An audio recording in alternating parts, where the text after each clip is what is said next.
मोतीबिंदूच्या सर्जरीमधली phaco surgery आणि femto laser assisted cataract surgery यामध्ये फरक काय? नमस्कार, मी doctor Anand Deshpande from Deshpande eye hospital and laser centre. बरेच वेळेस सर्व पेशंट्सची आम्ही पूर्वीपासनं फेको नावाची सर्जरी करायचो. तर ह्या फेको इमल्सिफिकेशन मध्ये काय होतं तर अल्ट्रासोनिक एनर्जी वापरून मोतीबिंदूचे बारीक तुकडे केल्या जातात आणि त्याला 3 ते 3.5 मिलीमीटर मधून आम्ही सक करून काढून घेतो. याला फेको इमल्सिफिकेशन म्हणतात किंवा फेको झाला असं म्हणतात. तर या फेको सर्जरीमध्ये प्रॉपरली तुम्हाला मायक्रोस्कोप थ्रू बघावं लागतं आणि मोतीबिंदूचे तुम्हाला जाऊन अल्ट्रासोनिक ऑसिलेटिंग नीडल असते, त्या नीडलनी तुम्हाला कम्प्लिटली तुमच्या मोतीबिंदूचे बारीक बारीक तुकडे करावे लागतात. पण त्याच सर्जरीला खूप सारे लोक लेझर सर्जरी झाली असं म्हणतात, पण ती लेझर सर्जरी नाही आहे. ती सर्जरी लेझरनी होत नाही, त्यामध्ये कुठलंही लेझर वापरल्या जात नाही.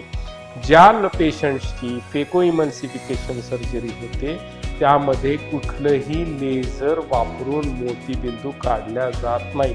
पण आपल्याकडे काय की एक पद्धत आहे की माझी लेझर सर्जरी झाली, तर नाही.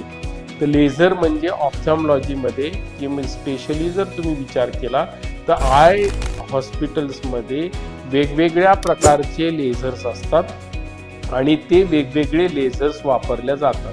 मग ही femto laser assisted cataract surgery काय असते तर यामध्ये फेमटो लेझर वापरून मोतीबिंदूचे ऍक्च्युअल लेझर वापरून मोतीबिंदूचे बारीक बारीक बारीक तुकडे केले जातात आणि त्याचबरोबर ऑलमोस्ट कॅटरॅक्टच्या ज्या काही 4 स्टेप्स महत्वाच्या आहेत त्या चारही स्टेप्स, जसं काही इन्सिजन म्हणजे आमचा पहिला छेद, त्यानंतर आम्ही लेन्सची समोरचा वरचा पापुद्रा पातळ गोल गरगरीत काढून घेतो, ती स्टेप.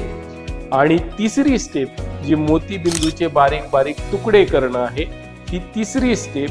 आणि चौथी स्टेप जर काही पेशंट्सला ॲस्टिग्मॅटिझम किंवा सिलेंड्रिकल पॉवरचा नंबर असेल तर ती सिलेंड्रिकल पॉवरचा नंबर पण आपण या लेझर फेमटो लेझर सर्जरी करताना आपण तो न्यूट्रल करू शकतो. या चारही ज्या मोतीबिंदू सर्जरीसाठी इम्पॉर्टंट स्टेप आहेत, या चारही स्टेप वापरून जे सर्जरी होते ती femto laser assisted cataract surgery म्हणतात किंवा आमच्या भाषेमध्ये आम्ही फ्लेक्स म्हणतो, FLACS. आणि ही सर्जरी 2 स्टेप होते. एका स्टेपमध्ये आम्ही त्या डोळ्यावर त्या फेमटो लेझरचा मार्किंग तिथे लावतो आणि ती लेझरचं फेमटोचं मार्किंग लावल्यानंतर त्याला डॉकिंग म्हणतो आमच्या भाषेत. तो डॉक केल्यानंतर तो फिक्स होतो, तो हलत नाही डुलत नाही.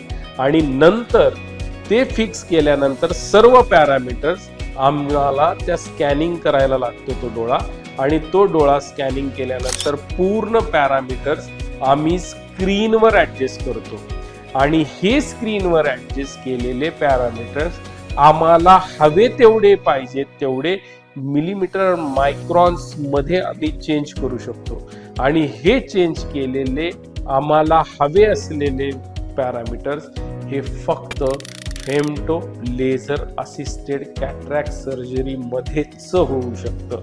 कुठल्याही लेझर असिस्टेड कॅटरॅक्ट सर्जरी किंवा फेको इमल्सिफिकेशन किंवा इतर तत्सम कुठल्याही कॅटरॅक्ट सर्जरीमध्ये एवढं कस्टमायझेशन म्हणजे टेलर मेड, आम्ही काय म्हणतो की आम्हाला हवं ते, म्हणजे तुम्हाला 44चा शर्ट नाही बसत आहे तर तुम्हाला टेलर फिटचाच शर्ट घातला तर जी फिटिंग पाहिजे, जे छोटे छोटे चेंजेस पाहिजेत डोळ्यांमध्ये ते सर्व चेंजेस आम्ही femto laser assisted cataract surgery करताना वापरू शकतो, ज्याचा फायदा पेशंट्सला नक्कीच होतो. आणि दुसरे दिवशी जेव्हा पेशंट्स येतो त्याच्यानंतर जो त्याचा वाव फील असतो तो वाव फील हा तुम्हाला शब्दात सांगण्यासारखा नसतो. तो पेशंटला तुम्ही आमचे रिव्ह्यूज बघा पेशंटचे. तर तुम्ही जर कॅटरॅक्ट सर्जरी करत असाल तर तुमच्या डॉक्टरला नक्की विचारा की त्यांच्याकडे हे femto laser assisted cataract surgery किंवा फेमटो लेझर कॅटरॅक्ट सर्जरी आहे का, आणि ती असेल तर नक्की तुम्ही ती प्रेफर करा. कारण की एकदा झालेल्या डोळ्याच्या ऑपरेशनला परत आपण चेंजेस करू शकत नाही. जे काही मोतीबिंदूची सर्जरी झाली आणि ज्या लेन्सेस टाकल्या त्या आयुष्यभर तुमच्या बरोबर राहतात. बऱ्याच लोकांना हा प्रश्न असतो की ही लेन्स टाकली तर एवढे पैसे, ती लेन्स टाकली तर तेवढे पैसे.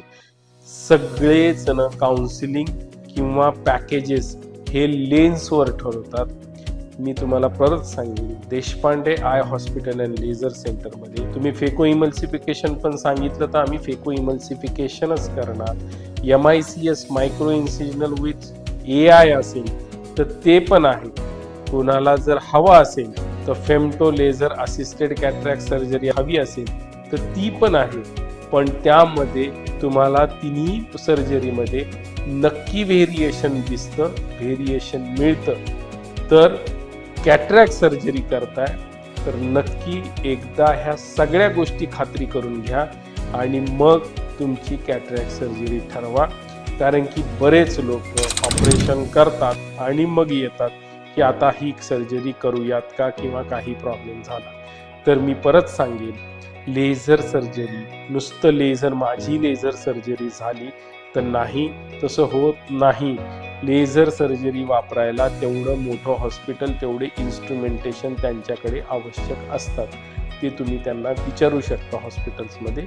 तसंच जर एकदा लेझर सर्जरी झाली म्हणून तुम्ही फेमटो लेझर म्हणून सर्जरी करून घ्या. तुम्हाला लक्षात येईल की फेमटो लेझर सर्जरी नंतरचा जो वाव आहे तो तुम्हाला म्हणजे आम्ही शब्दात सांगू शकत नाही, एवढं छान वाटतं. धन्यवाद.